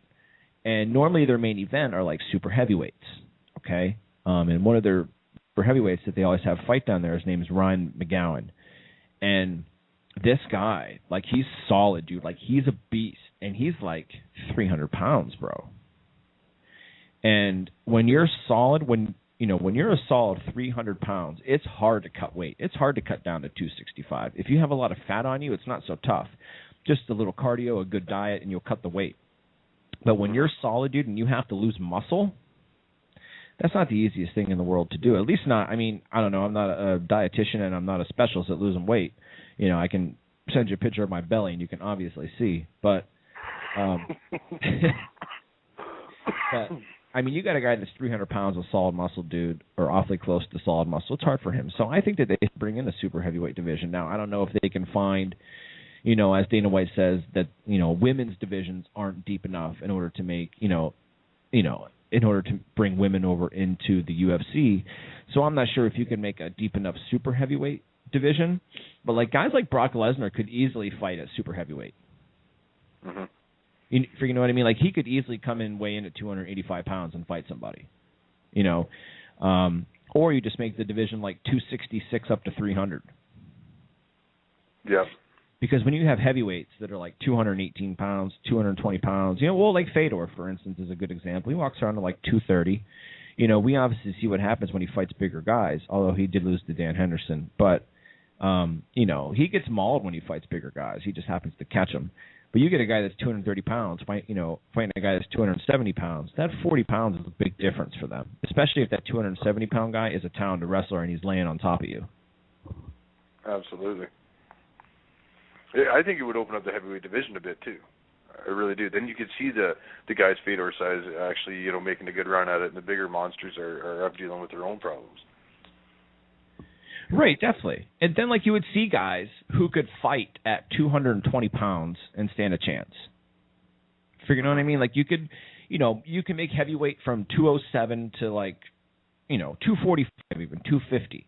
And then super heavyweight from 251 to 300 or 251 to 290, whatever you wanted to do. I mean, you could work it out. But then you could see guys fighting at 220 pounds that don't have to, Frank Mir had to put on all that muscle, had to put on all that size because you saw how he was manhandled. Do you know what I mean? Mm-hmm. And he would never have had to done that if Lesnar wasn't the behemoth that he was, to try to compete. You will never see a 220-pound and 215-pound heavyweight come in and fight, in the UFC. They'll cut down to 205. And that would be the smarter thing to do, too, obviously. Well, right. Obviously. But, I mean, if it came down to it and, I don't know. I would like to see two different heavyweight divisions.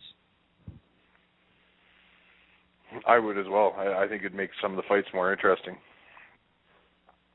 Because you could even see, Brendan Schaub would have no problems going up or going down. He's kind of one of the middle-of-the-road type of guys. Right.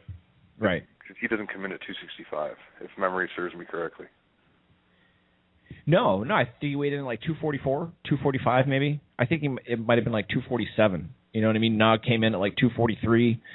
That's not a small guy by any means, but you get a 240-pound guy going against, Brock Lesnar. Mm-hmm.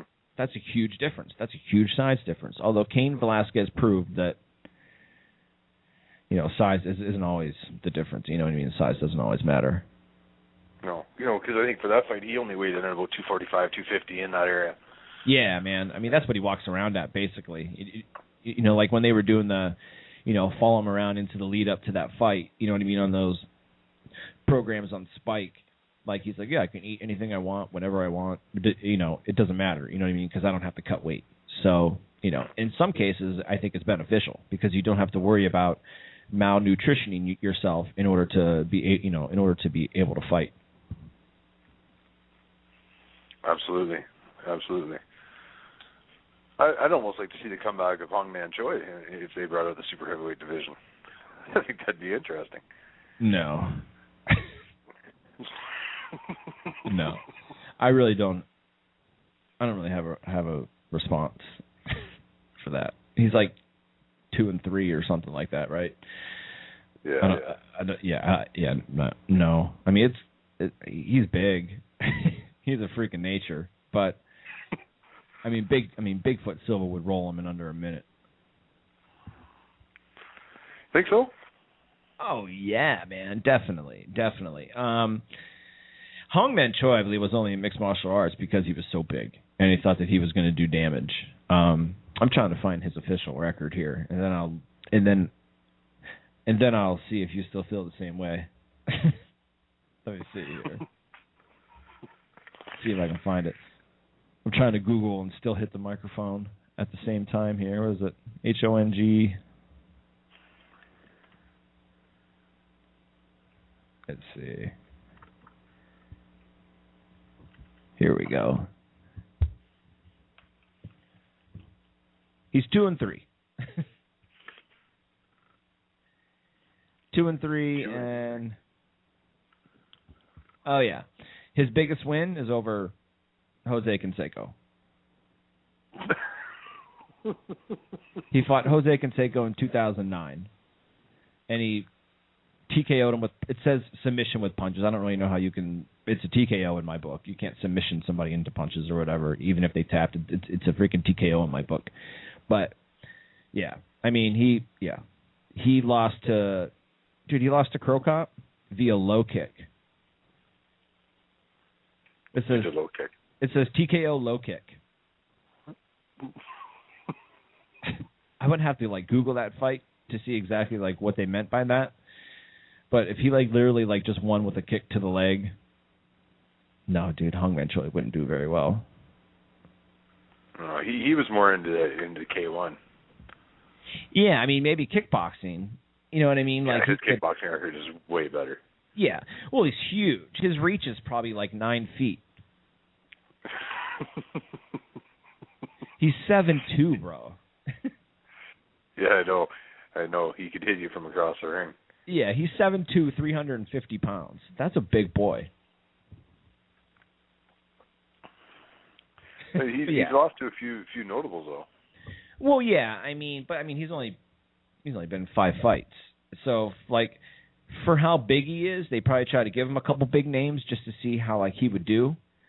And he lost both of those fights in the same round. I mean, by the looks of his stats, it looks like he only fights like once a year. Although in 2009 he fought twice. He fought Jose Canseco in May of 2009, and then he fought Ikushia Manawa, whatever. He lost that one too. You know what I mean? Via submission. He's been finished every single time that he's lost. That's not very good. Okay, maybe I don't want to see him come back then, Mike. You sold me on that one. I know. I'm trying to, man. Like, I'm not trying to knock your opinion. I'm just trying to sell you. Freaking know what I mean? Like, you want a top-load washer, I'm trying to sell you a front-load washer, and I'm telling you why that the top-load sucks. You know, that's all. Absolutely. No, they got some good fights coming up, though, and Hung Man Choi won't be in any one of them anytime soon. I don't even think he fights anymore. No, man. I mean, maybe like Vince McMahon should sign him to the WWE, and he can be the next El Gigante guy or whatever. Yeah, that'd be a good place for him. Yeah. Fit right in there. But the schedule, bro, for mixed martial arts coming up, dude, is ridiculous. Like I said, there's tons of stuff coming up. And I'm real excited for it, dude. I mean, in my opinion, there's not so much coming up for. I mean, I don't think that the Ellenberger and Shields card really interests me too much. But the Jones and Jackson card, bro, like the co-main event of that is Matt Hughes and Diego Sanchez. And I'm a huge Matt Hughes fan, dude. He's a beast. What do you think about that fight? Who do you think is going to take that fight? I'm hoping not Hughes. I'm really over Hughes. I'm not really a huge fan of Hughes at all. I'd definitely like to see him lose that one. Absolutely. You would like to see who lose? Hughes. Really? Yeah. Are you a Sanchez fan? Yeah, I think it's time for him to take his rightful place alongside of Matt Hamill, Randy Couture, Chuck Liddell. I think it's time to retire. Not to mention, I think he's a dick too. Well, really, I have to be honest with you. I've definitely heard that, but I mean, he's not really getting beat up. I mean, Hughes is what? I mean, he lost to BJ Penn rather quickly, but in my opinion, I think that punch was luck. I think he just happened to catch him. But I mean, prior to that, man, I mean, he won 3 right in a row until he lost out to BJ Penn. Now, I mean, it was against Renzo Gracie, Ricardo Almeida, and Matt Serra. Matt Serra's a beast, and this was a couple years ago. So, like, he was still, he was still basically relevant at that, freaking moment in time. But I don't know. I don't think he's done yet. I mean, I really don't think he's done yet. I mean, people talk about this all the time and when people should retire. And I do think it is kind of up to the fighter to choose when he retires. However, I also think that, best prime example is Chuck Liddell. When you're getting knocked out all the time and it's starting to maybe become a health issue, you know what I mean?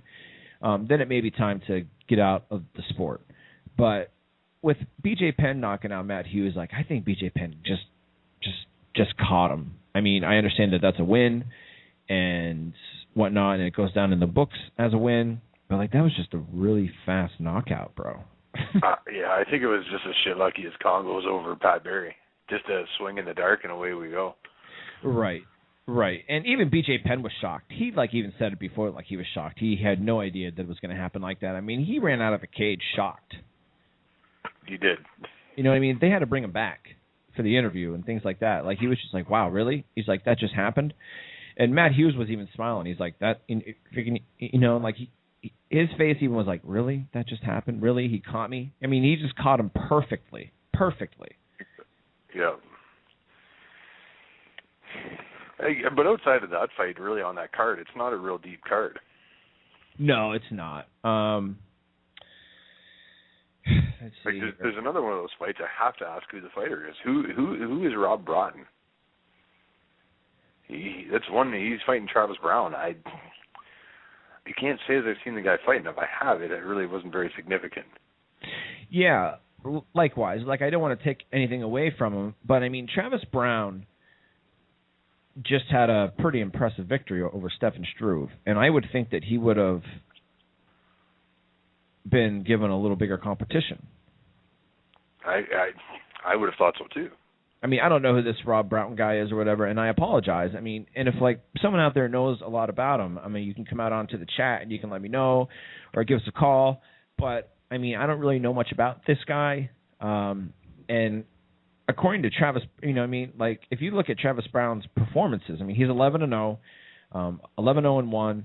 Looked great against Stefan Struve, who, you know, had high hopes as a, you know, heavyweight prospect, and, you know, demolished him. And now they're giving him this guy, unless it's like his UFC debut and they're bringing him over from somewhere. I don't really know a lot about him. So I guess when it comes time to actually cover this card, I'll have to do a little bit of research on him. So maybe I know why they're giving him Travis Brown. I have no idea. Yeah, well, and my guess would be why is it third to last fight on the card? Yeah, I mean, well, it's it's heavyweights. I mean, heavyweights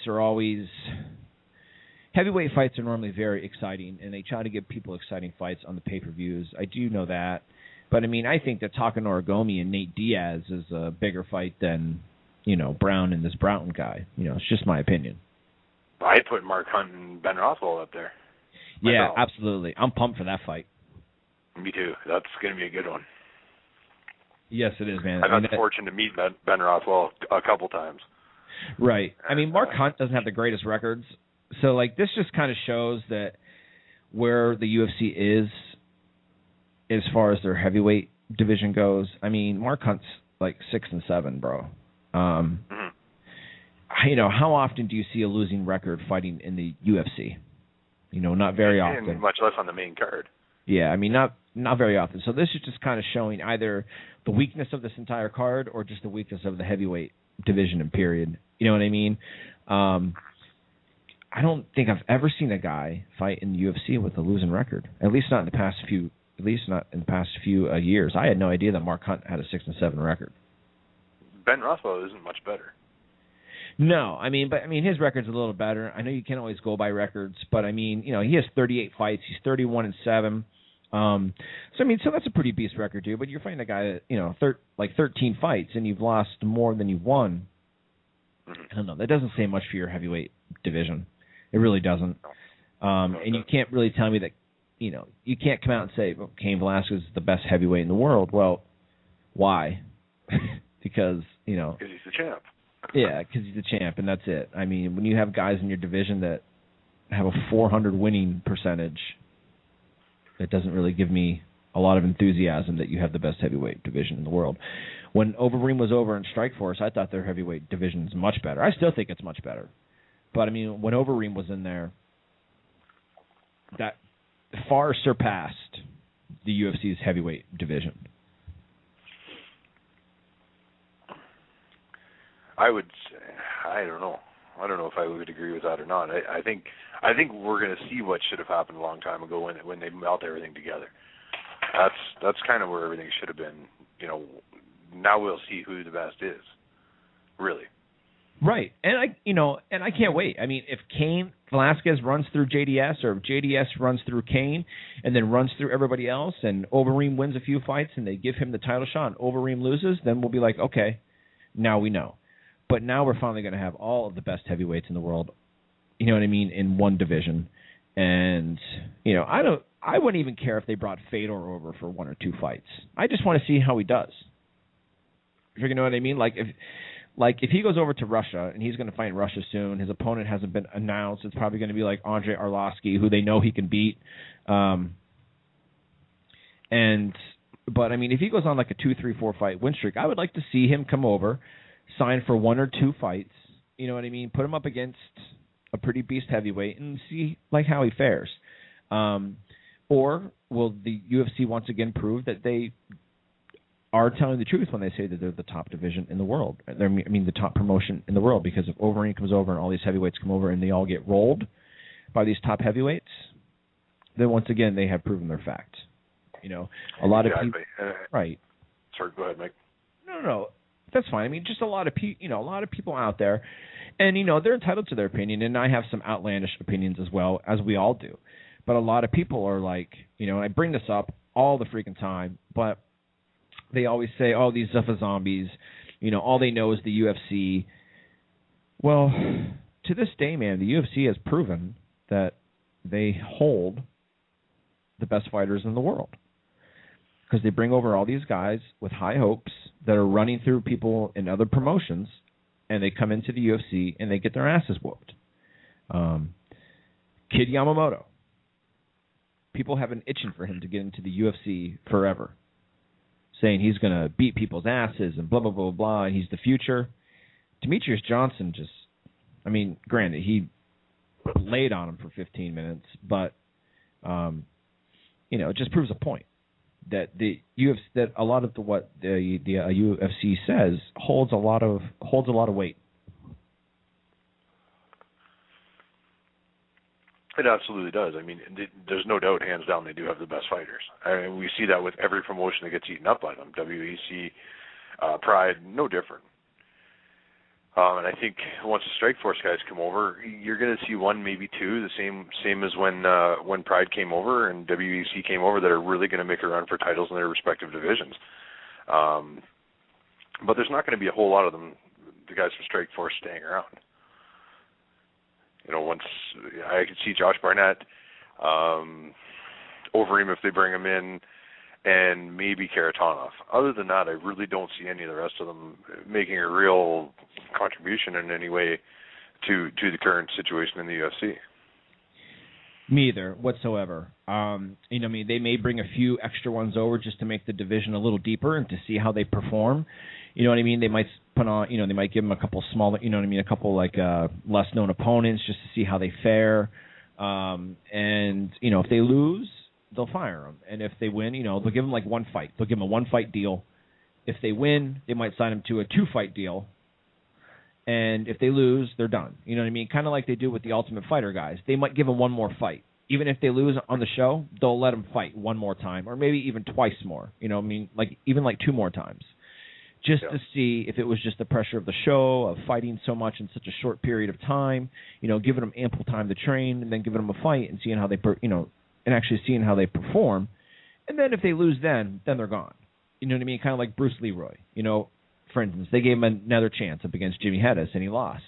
Now, Bruce Leroy is still out on the UFC website, so I don't think he's been released or anything like that, but it just goes to show that not everybody that, that the UFC says is the best, but a lot of the guys that they say are the best. So, you know what I mean? It's a give-take relationship. Absolutely. Even looking at the heavyweight division is not very deep, but the guys they do have there are there for a reason. Even getting back into the JDS Velasquez fight coming up, I don't hold much hope for Kane in that fight because I think the better man is going to take him out that night. But they're 1-2. Lesnar's not far behind. Carwin's in there, and really, that's the bulk of your heavyweight division. Right. I guess Mir's still a factor too. Sorry, I forgot about him. Right, Frank Mir is, and not to kiss ass because he was on the show, but I think Mitrione is the future of that division as well. I really do. I would have loved to have him on longer. I really would, and I hope that someday that we can get him back on for a lot longer of a time. I didn't really want to turn it into an interview type with Matt, but I did want to give him the opportunity to talk a little bit about his gym and his fight coming up and things like that. But I do understand that he was under time constraints and whatnot. So hopefully the next time that we can get him on, he can spend more time. But I think Mitrione is one of the future prospects in that division. He's shown nothing but improvement in every single fight, and I think he's going to show it again against Cheick Kongo. I think he's going to beat Kongo. Not that Kongo's a slouch and he has a ton of experience, but I just think Mitrione's the better fighter. I think he's younger. I think he's hungrier. I think he's healthier. I think he's in better shape than Kongo, even though Kongo's ripped. Joe Rogan himself said that if the heavyweight title was based on looks alone, Kongo would never lose. Exactly. He's scary. He's scary looking. If I saw him standing across the other side of the cage with me, I'd just be like, dude, I'm not going to have a very good time tonight. But all you got to do is punch him once. You just got to catch him one good shot, and he's going down. Exactly. And not run in with your hands down as he's going down. Yeah, right. Correct. Yeah. But no, I definitely see that too with Mitrione. And to be completely honest, during the show, I didn't even like him. I thought he was a dick. But well, once he came out and I seen him, what's that? No, go ahead. Sorry. Once I seen him come out and fight, like when he fought, what's his name? Oh Jesus. Superstar on internet. What the hell is his name again? Oh, Kimbo? Yeah, when I seen him fight Kimbo, he just fucking ate him for breakfast. Like it wasn't even a fight. Oh, for sure. Like I actually, over the course of his last fights that he's had, I've actually gained more respect for him as a fighter and a person than I ever had for him when he was in the house. Right, and see, the thing is that I always liked Mitrione. Like I'm a New York Giants fan. That's my football team, and Mitrione's a former Giant. So, like, right off the bat, I had a little bias towards him, like, as I liked him. You know what I mean? A former Giant. He's cool in my book, blah, blah, blah, blah. But now that I've seen him fight more and more, I mean, he has 5 fights in the UFC, 5 mixed martial arts fights, period, which were all in the UFC, and he's 5-0. I'm not saying that Christian Morecraft has a chance of ever winning the heavyweight title, but he's no slouch. I mean, people had high hopes for him. And he completely dominated him. You know what I mean? Mitrione said that he thought he was a little sloppy in that fight, but, I mean, only he knows that. You know, to me, to my eye, to the fans' eye that watched that fight, he looked fantastic. You know what I mean? But to him, if he thought that there were holes in his game and he went back and, you know, fixed those holes, I can only imagine how much better he's going to be against Kongo. So, like, I can't wait for that fight. I can't wait for, you know what I mean? Like, I can't wait. He's cutting weight. He didn't come out and say what his weight was, but he just said that he's just getting in better shape and cutting up and things like that, and that's why he's actually on the diet. He's not really trying to cut a ton of weight. He's just trying to fit. You know what I mean? Like trying to tighten up a little bit. Yeah. Yeah. No, I thought that fight with Joey Beltran was amazing. It really showed the chin and the heart that Mitrione does have. Right. That was Absolutely. probably one of my favorite fights of his. It was fantastic. Fantastic fight. And it was one of those ones that could have went either way when it went to the judges' scorecards. It really could have. I mean, Beltran's no slouch. When it comes to hitting, he loves to stand up and bang, and he proved that. Yeah, boy. But you know, it could have went either way. But you know, it was truly one of my most favorite Mitrione fights out there. Absolutely. And to kind of go back a little bit to the Broughton guy that we don't really know much about, it was actually messaged to me by one of the members of the BBM group that Broughton is 15-5-1. He's a Wolf Slayer fighter, so that means that he trains with Rampage and whatnot, right? Rampage and Bisping and all them. Is that right? Okay. Did they train in the Wolf Slayer? Yes. Okay. And he said that his biggest wins are James Thompson and Butterbean. Wow, I'm really impressed now. And he followed at the very end. It said he's a nobody. And so, I mean, if that's really the case, yeah, I mean, whatever. Then I really don't know why they gave him Travis Brown, because Travis Brown just beat Stefan Struve, who was a prospect in the heavyweight division, and now they're giving him, I believe, a step back. But maybe Brown just wanted to fight. You know, maybe he didn't want to wait. Maybe they offered him a better fight, but it wasn't going to be until November or December or maybe even earlier. And he's like, no, I want to fight. And this was the only guy that they could come up with. I don't know. Yeah, I don't know. You'd think there'd be somebody better. Then in that case, it should definitely not be on the main card. At least that high up in the main card. Like you're talking just before the co-main. Like you're putting a guy like that in. No, I don't agree. That's not the first time I've disagreed with him lately, but. Yeah, me either. And you and I always seem to agree. We always have the same opinions on, like, why in the hell are they putting these guys on the undercard and putting these guys on the main card. Like I said, I don't know their method of the madness behind it. Like I said, maybe they want to bring people to the pay-per-view, so they give them exciting fights on TV. So maybe that's their concept behind it, or they put these other fights on pay-per-view that aren't as, you know, going to be as good or as evenly matched, just so we have some, you know, highlighted knockouts, and it doesn't really take away from the main event. I don't know. I haven't really been involved in the matchmaking business, like, for like past match show. I didn't have anything to do with, with the matchmaking. But the guys who did tried to make it so even, like they didn't lopside anybody.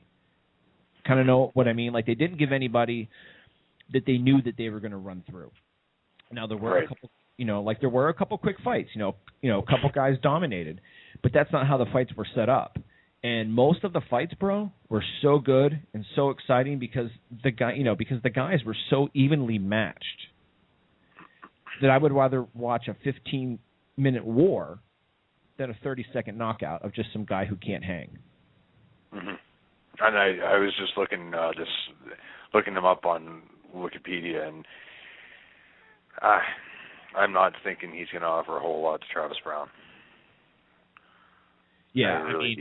Yeah, Travis Brown's going to roll him. I mean, I hate to use those words, and I hate to be so stern in my predictions. And people claim that I'm a dick sometimes because I say that someone's going to roll somebody. They say that it lacks respect for the other fighter, but I don't really care, and I don't think it does. Like, I think Travis Brown is going to hurt this guy. He's going to end him, and he's going to end him in the first round. Well, in 2008, he lost to Rico Rodriguez. Yes. So, yeah, I don't know. He has fought in the UFC before as well. The guy he fought, I can't pronounce his name, so Vinicius Queiroz. Doesn't ring a bell, bud. And no, me either. But that was at 120, and that was about it. That's okay. I don't know. I don't understand it, but which brings us back. There's other fights on that card they could have put up. I think. Well, not really, I guess. But I mean, I would rather see Tim Boetsch versus Nick Ring on the main card. Me too. But yeah, I mean, like I said, we don't know the method behind their madness. Maybe it's something that we don't know. You know what I mean? Maybe it's this big hidden secret within the organization that, we'll never know unless we work for the organization ourselves. So that's right. Yeah. This is another reason why I hope that someday the UFC isn't the only organization, because then we're stuck watching these fights, these lopsided fights. And exactly. This kid may pull out and knock out of the night or sub of the night. You never know. Right. He may. Stranger things have happened. Yeah, he may be a beast, dude. Just like Nedkoff,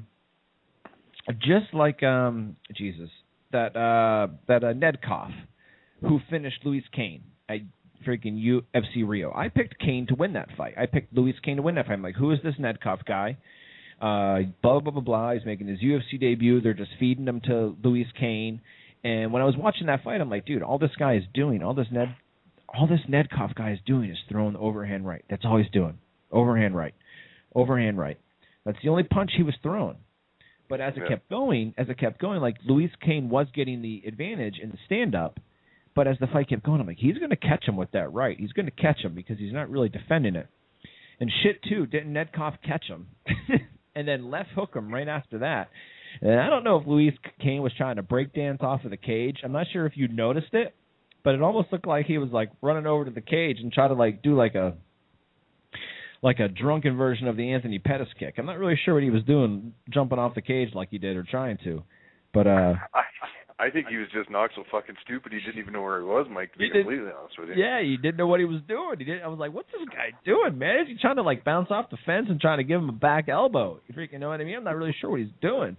But I didn't expect Nedkoff to win, and he did. So, like, you never know who's going to win, and that's why mixed martial arts is the greatest sport on the planet, because anybody can win at any given time. That's right. Exactly. Ken, so I'm surprised to see Nate Diaz on the card again, too. His last few outings haven't been all that promising. I'm not a fan of his. I don't see Gomi giving him much of a challenge, though. I don't know, man. I'm not a Gomi fan either. No, I'm not feeling a good night for Gomi at all. No. I mean, he had a huge hype train behind him when he came in, too, and Kenny Florian choked him out. Clay Guida choked him out.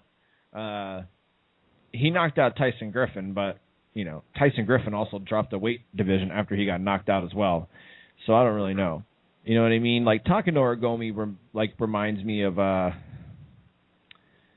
geez Louise, man, I can't even remember. Who did Belfort just knock out? Yoshihiro Akiyama. Mm-hmm. All this hype from this Japanese MMA fighters and whatnot, and, they get beat up. So well, that's like Okami is the best thing to come out of Japan. Best fighter ever. Yeah, best fighter ever out of Japan for the rest of the middleweight, for everybody else in the middleweight division minus Anderson Silva. Yeah. That fight went, exactly. Yeah. And for all of you listening out there that went against me and said that Okami was going to beat him and blah, blah, blah, blah, blah, you can put me on record by me saying, go fuck yourself. Because exactly. That fight went exactly how I thought it was going to go. I knew Okami didn't stand a chance. I knew Okami wasn't going to take him down and ground and pound him and, pull a Chael Sonnen on him. I knew he wasn't going to. And I knew that he was going to get beat. And I'm going to tell you what right now. Silva gave him the second round as a gift. He did. He could have finished him in the first round. Easily. And I don't even think Silva wanted it to end in the second round. Because he really, once he got on top of him and even started hitting him, he wasn't really pounding him like he could have. Right. He was almost like a cat with a ball, just kind of toying around with it. Yeah, and you know what I mean? Like, I think he wanted to give the Brazilian fans more of a show than anything. And it just goes to show, dude, that, like, it's not... He's on another level, man. One of the questions I wanted to ask Matt was about what his idea about pound for pound is and what his idea of it is. And because one of the very few things that I do disagree or agree with Sonnen about is the fact that I don't really believe in pound for pound rankings. I think that if you put Jose Aldo up at heavyweight, he's not going to be able to perform the way that he does at featherweight. You know what I mean? This is the way that I look at it. Could Anderson Silva really fight the way he fights now at heavyweight? Or can he fight the way he fights now even at light heavyweight? I don't know. But I know how he fights at middleweight. I do. I think he can. I think he can fight at light heavyweight as well, or even maybe better than what he does at 185, because he doesn't have near as much weight to cut. Right.